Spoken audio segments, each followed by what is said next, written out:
दोस्तों, इजराइल के बारे में तो हम सभी जानते हैं। इस देश की आर्मी दुनिया की सबसे बेहतरीन आर्मीज में गिनी जाती है और ये देश इकोनॉमिकल और डेवलपमेंट लेवल पर भी अपने आप में कहीं ज्यादा सक्षम है। लेकिन अब सवाल ये उठता है कि इजराइल क्या शुरू से इतना ताकतवर था? अगर नहीं तो फिर कैसे ये देश दिनों दिन तरक्की की सीढ़ियां चढ़ता गया?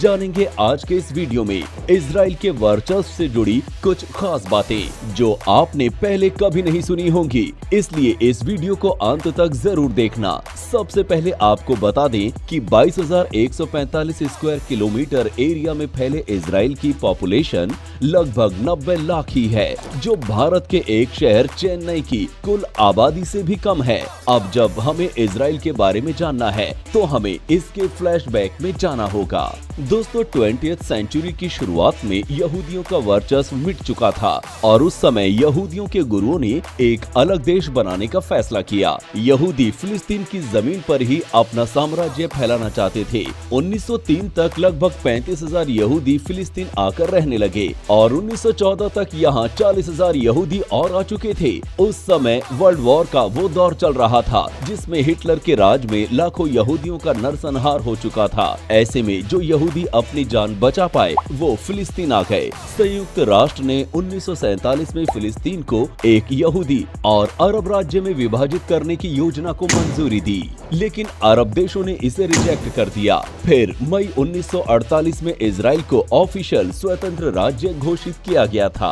अब जैसा कि हम सब जानते हैं, इजराइल एक मिडिल ईस्ट देश है जो चारों ओर से अरबी देशों से घिरा हुआ है। 1948 से 1966 तक इजराइल और अरबी देशों में छोटी मोटी जंग चलती रही। 13 मई 1967 को सोवियत संघ यानी रूस ने इजिप्ट को एक गलत खबर दी कि इजराइल सीरिया पर हमला करने वाला है। इजिप्ट ने तुरंत संयुक्त राष्ट्र पीस कीपिंग आर्मी को वापस जाने के लिए कहा। तब तक इजराइल को भी इस बात का पता चल गया था कि इजिप्ट उन पर हमला करने वाला है, जिसे लेकर पूरे मिडिल ईस्ट में जंग का माहौल बन चुका था।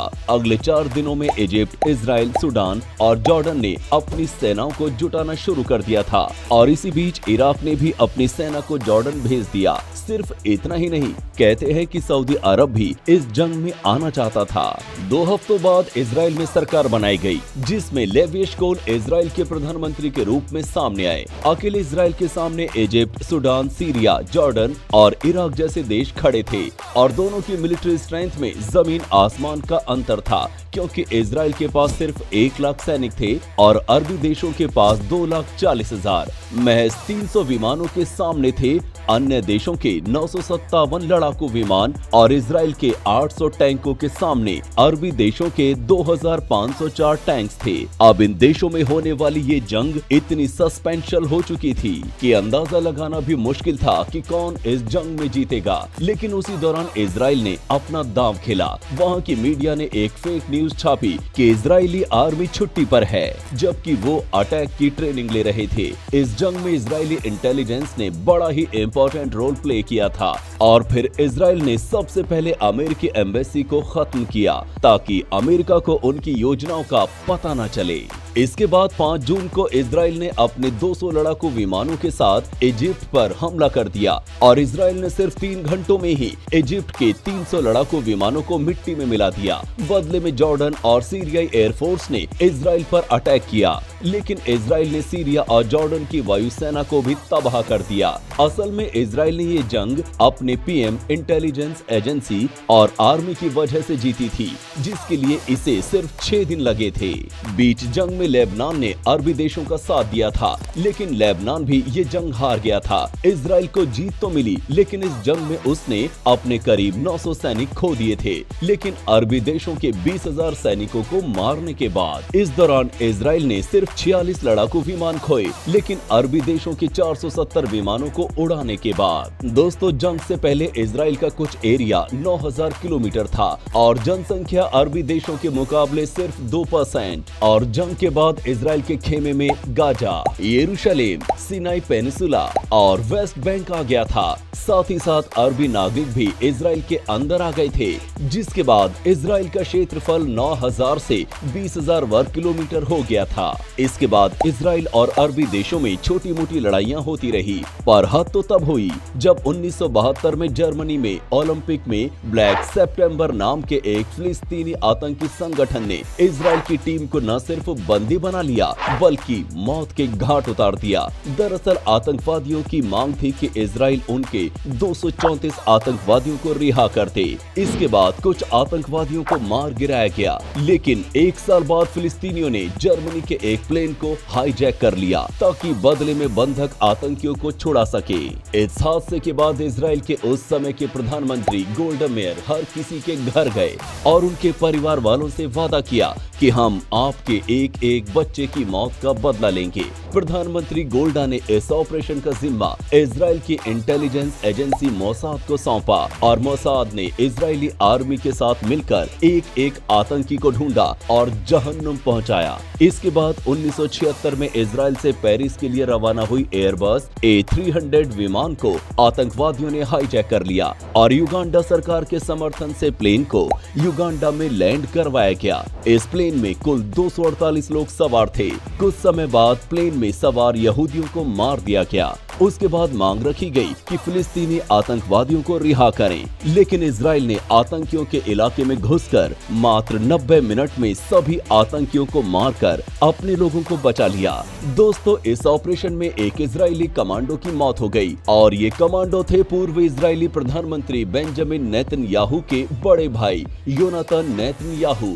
इस घटना के बाद इजराइल ने अपनी सुरक्षा में फेरबदल करने का फैसला किया और फिर इजराइल ने एरो का निर्माण किया, जो यहाँ का बैलिस्टिक मिसाइल डिफेंस सिस्टम है। ये डिफेंस सिस्टम इतना ताकतवर है कि अगर इसे भिड़ने की कोई जहमत उठाए तो ये उसे मिनटों में चकनाचूर कर देता है। इजराइल दिनों दिन अपने डिफेंस सिस्टम को मजबूत करता रहा है, जिसके तहत यहाँ के नागरिकों को सेना में भर्ती होना अनिवार्य कर दिया गया है। महिलाओं के लिए ये 2 साल है और पुरुषों के लिए 3। फिर वो चाहे प्रधानमंत्री का बेटा ही क्यों ना हो, उसे भी सेना ज्वाइन करनी पड़ेगी। ऐसा करने से वहाँ के लोग अपने आप में कहीं ज्यादा सक्षम भी हो जाते हैं।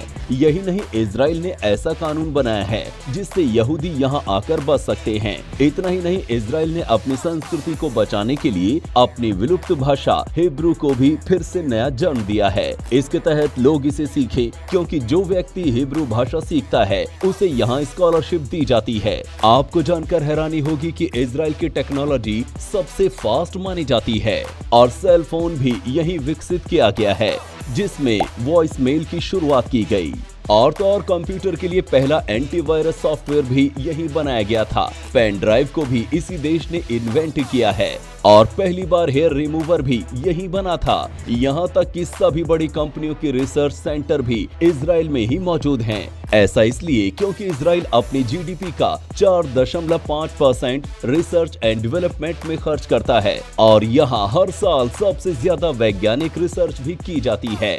ये देश अपने लोगों पर पैसा खर्च करता है ताकि यहाँ के लोग दूसरे देशों में नौकरी के लिए नहीं जाएं और इसलिए यहाँ प्रति व्यक्ति नोबेल पुरस्कार सबसे ज्यादा हैं। इजराइल अपनी संस्कृति को बचा के रखा हुआ है। इसी वजह से इजराइल में म्यूजियम पर कैपिटा सबसे ज्यादा है। यहाँ की गाय भी किसी भी देश की तुलना में सबसे ज्यादा दूध का उत्पादन करती है। इसके अलावा ये देश अपने यहाँ सबसे ज्यादा अनाज भी उगाता है। कैंसर रोगियों को जीवित रखने में भी इजराइल को पहला स्थान दिया गया है। ये देश विश्व का 4th सबसे ज्यादा स्टार्टअप फ्रेंडली देश है। असल में सच कहूँ तो इजराइल की उपलब्धियों की लिस्ट इतनी लंबी है कि इसे पूरा करने के लिए और अधिक समय की जरूरत है, क्योंकि ये देश इतना विकसित हो गया है जो शायद ही कोई देश इतने कम समय में बन पाया हो। हाँ, लेकिन यहाँ एक फैक्ट ये भी है कि अगर आपके पासपोर्ट में इस देश का ठप्पा लग गया तो आपका अरब कंट्रीज घूमने का सपना ही रह जाएगा,